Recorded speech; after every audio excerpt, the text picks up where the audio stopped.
Hi guys, चलिए तो आज आगे चलते हैं। नेक्स्ट सेशन में हमने आपको इलेक्ट्रिक फील्ड के बारे में बताया था और इलेक्ट्रिक फील्ड सिंगल चार्ज के लिए बताया था, मगर आज हम इलेक्ट्रिक फील्ड के बारे में पढ़ेंगे और नंबर ऑफ चार्जेस के लिए। यानी कि हमारे पास इलेक्ट्रोस्टैटिक में अगला टॉपिक है electric field due to multiple charges. Okay, सबसे पहले क्वेश्चन आया सर हमें इसे पढ़ने की जरूरत क्या पड़ी? Because again we know electric field, हमें दोबारा से पता है इलेक्ट्रिक फील्ड एक क्वांटिटी है, वेक्टर।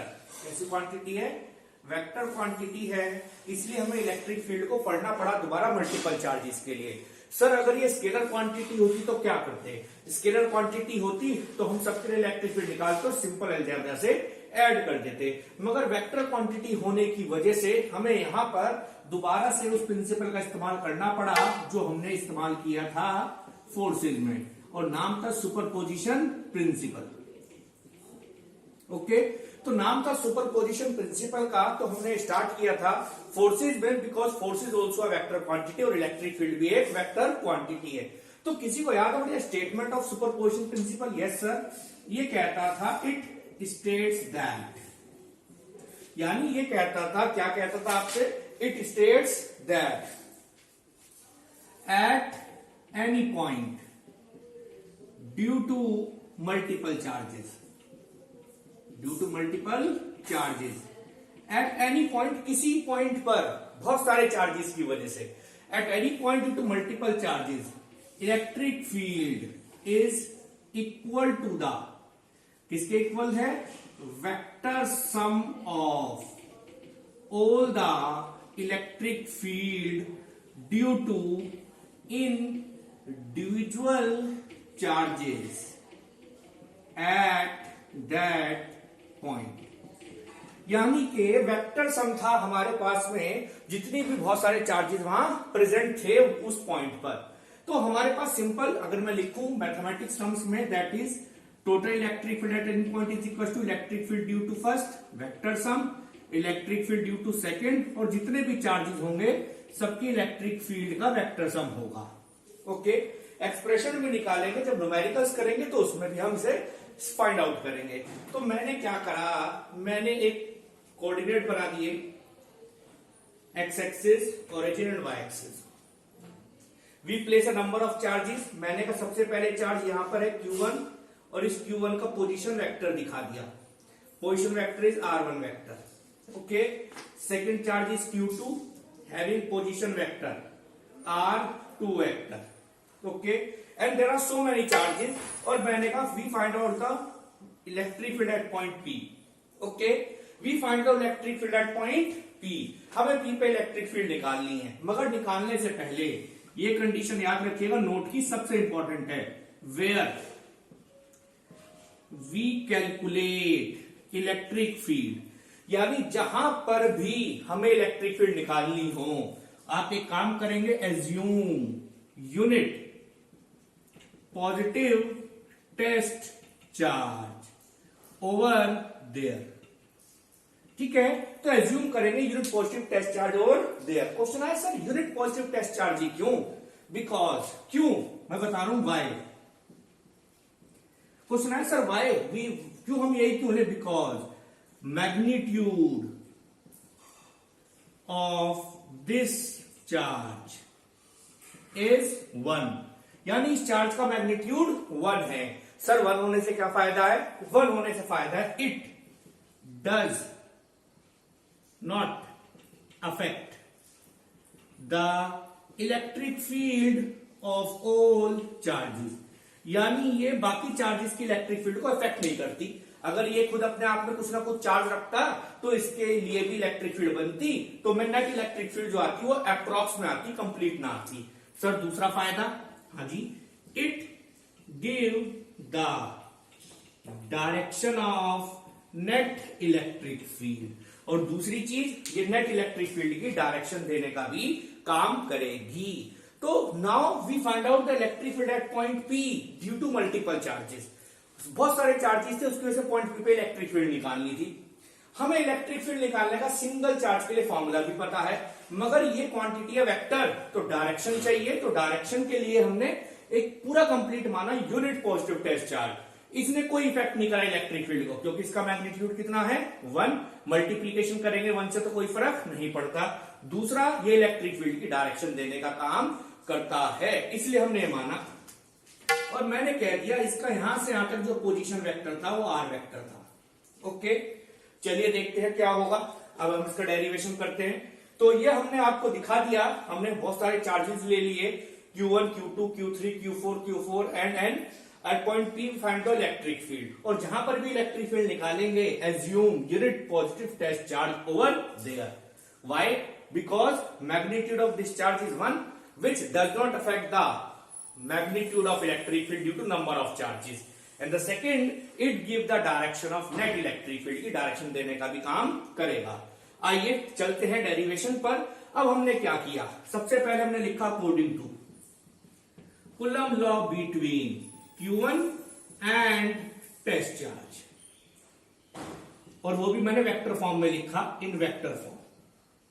ओके, मैंने कहा कूलम लॉ लगाया between Q1 and test charge. Test charge point P पे रखा है। मैंने कहा पहले वाले के लिए फोर्स का नाम F1 सब जानते हैं, 1/4 pi epsilon naught Q1 Q naught. Test charge का सिंबल है Q नॉट, मैंने यहां रख दिया Q नॉट अपॉन वैल्यू रख दी मैंने यहां से लेकर यहां तक की, यानी R1P रख दिया, क्योंकि 1 वाले चार्ज से P वाले चार्ज तक का R1P का स्क्वायर और R1P का ही कैप। ओके, फिर वही दोबारा से where R1P cap is a unit vector. What is this? Unit vector. Formula सब जानते हैं इसका, अगर दोबारा से लिखे vector upon magnitude.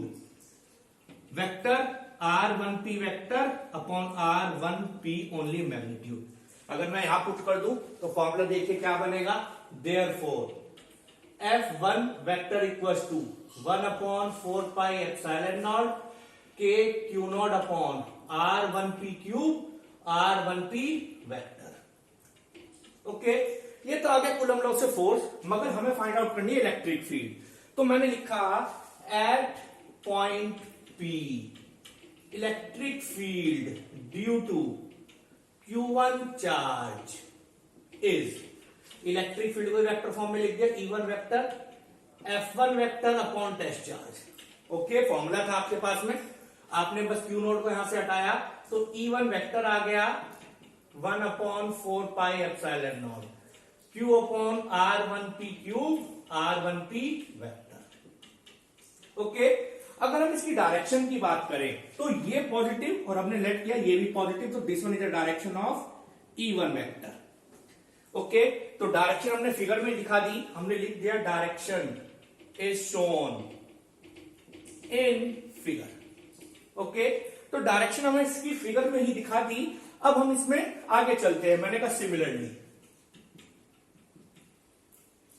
For charge EQ2, यानी अब मैंने चार्ज Q2 के लिए निकाला और Q2 के लिए ये वैल्यू बनेगी, डिस्टेंस होगा R2P, ये R1P और डायरेक्शन होगी इसकी इधर E2 वेक्टर। बिल्कुल सेम इसी मेथड से करेंगे, हम डायरेक्ट लिख रहे हैं E2 vector is equal to 1/4 pi epsilon naught Q2, this is 1 upon R2P का cube R2P vector. Okay, direction हमने फिगर में दिखा दी।